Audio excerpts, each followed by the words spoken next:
माननीय अध्यक्ष, क्या बोल रहे हैं? संभल के विषय में ही चर्चा नहीं है, में हम अपना चर्चा नहीं है। राजा भैया भी कोई चर्चा स्वीकार नहीं कर रहे हैं माननीय कि चर्चा कराई जाए या न आपको कराई जाए। ऐसे तत्व जो ना आए हो कुछ बताना चाहिए। 5 मिनट 5 मिनट नहीं 2 मिनट कुछ तथ्य जो इस सदन में रखे गए, इसके बाद आपको उनको भी सूचना दी है। तो श्रीमान वो आपत्तिजनक है। कुछ बिंदु मैंने भी उनकी भी नोटिस है। इस सदन की कार्रवाई लाइव देखी जाती है, रिकॉर्ड रहता है। माननीय नवाब साहब हमारे बहुत अच्छे मित्र हैं, साथ में मंत्रिमंडल में भी रहे। पहली बात तो ये स्पष्ट हो जानी चाहिए कि जो सर्वे हो रहा है वो न्यायालय के आदेश पे हुआ है, और जितने लोग बोले हैं इन्होंने पत्थरबाजी का कोई जिक्र, कोई चर्चा नहीं की। अब हम एक चीज तो ये भी जानना चाहेंगे कि क्या पत्थरबाजी करने से न्यायालय का आदेश बदल जाता है? अगर न्यायालय ने किसी सर्वे का आदेश दिया तो उस आदेश को पलटने के लिए क्या तरीका है? उससे बड़ी अदालत में जाए कि सड़क पे खड़े होकर के पत्थर प्रशासन के ऊपर और पुलिस के ऊपर चला जाए। आज तक कभी प्रशासन का निर्णय, न्यायालय का निर्णय इससे बदला हो तो?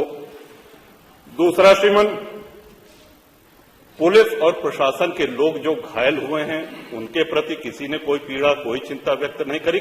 बहुत गंभीर मामला है ये। ठीक उसी तरह है जैसे बहराइच में 22 साल का एक नौजवान राम गोपाल मिश्र, 4 महीने पहले शादी हुई थी, उसकी हत्या कर दी गई। इतनी निर्मम हत्या करी गई, इतनी गोलियां शरीर में मारी गई, हाथ के नाखून भी निकाल लिए गए। अपराध क्या था कि उसने अपने धर्म का एक झंडा लगा दिया। श्रीमान, इसी चर्चा में एक बड़ा रोचक तथ्य सामने आया। माननीय नवाब साहब ने कहा कि कुंदरकी में लूट हुई है, लूट करके, वोट लूट करके ये विधायक बन गए, वरना कुंदरकी में 65% मुसलमान हैं, 35% हिंदू हैं, तो रामवीर सिंह कैसे जीत जाता? ये कार्रवाई में है हमारा। तो मनोहर, एक सवाल हम ये भी करना चाहते हैं कि जिन विधानसभाओं में मुस्लिम मतदाता की संख्या हिंदू से कम है, क्या वो लूट करके विधायक बन के आते हैं? या क्या हिंदू बाहुल्य जो विधानसभाएं हैं वो मुसलमान को वोट नहीं देती? इस हिसाब से तो यही लगता है कि सबसे बड़ा आश्चर्य धरती का यही हो गया कि जब 65% मुस्लिम है तो हिंदू कैसे जीत गया?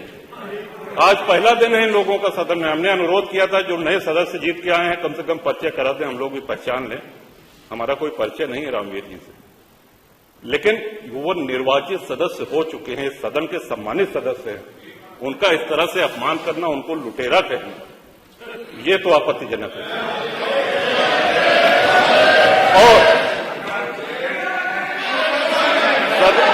सर्वे हम बोल रहे तो आप बोले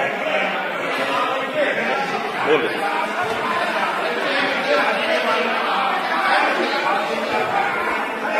माननीय अध्यक्ष जी, 2 मिनट में अपनी बात समाप्त कर रहा हूं। 2 मिनट में अपनी बात समाप्त कर रहा हूं। हम लोगों ने भी बड़े धैर्य से सुना। तो इस सदन का एक क्राइटेरिया, एक मापदंड क्या ये तय मान लिया जाए कि जहां हिंदू अधिक है वहां हिंदू विधायक को ही जीतना चाहिए, मुस्लिम विधायक सिर्फ वहीं से जीतना चाहिए जहां मुस्लिम की आबादी 50% से अधिक है? अगर ऐसा नहीं हुआ तो ये मान लिया जाए कि वोटों की लूट हो रही है या विधायक लुटेरा बन के वोट को लूट करके जीत करके आया है, बेईमानी से आया है? तो श्रीमान, ये तो इन शब्दों को कार्रवाई से हटाया जाना चाहिए। ये सदन के विधायक का अपमान है। और एक बात और कही गई कि सर्वे शांतिपूर्ण चल रहा था।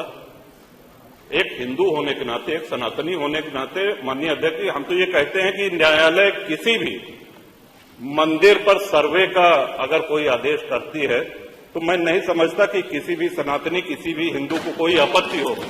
हमने किसी के धर्मस्थल तोड़ के अपने धर्मस्थल नहीं बनाए। करें जहां करना हो सर्वे करें। हम कभी गुम्मा अद्धा नहीं चलाएंगे, हम पत्थरबाजी, हम न्यायालय के निर्णय का सम्मान करेंगे। तो शासन का काम, प्रशासन का काम तो न्यायालय के निर्णय को लागू कराना होता है। तो इसलिए माननीय अध्यक्ष जी, इस पे चर्चा कराई जाए। चर्चा में भाग लेने की इच्छा इधर भी है, बहुत से लोगों की है, और चर्चा कराई जाएगी तो बहुत सी सच्चाइयां सामने आएंगी।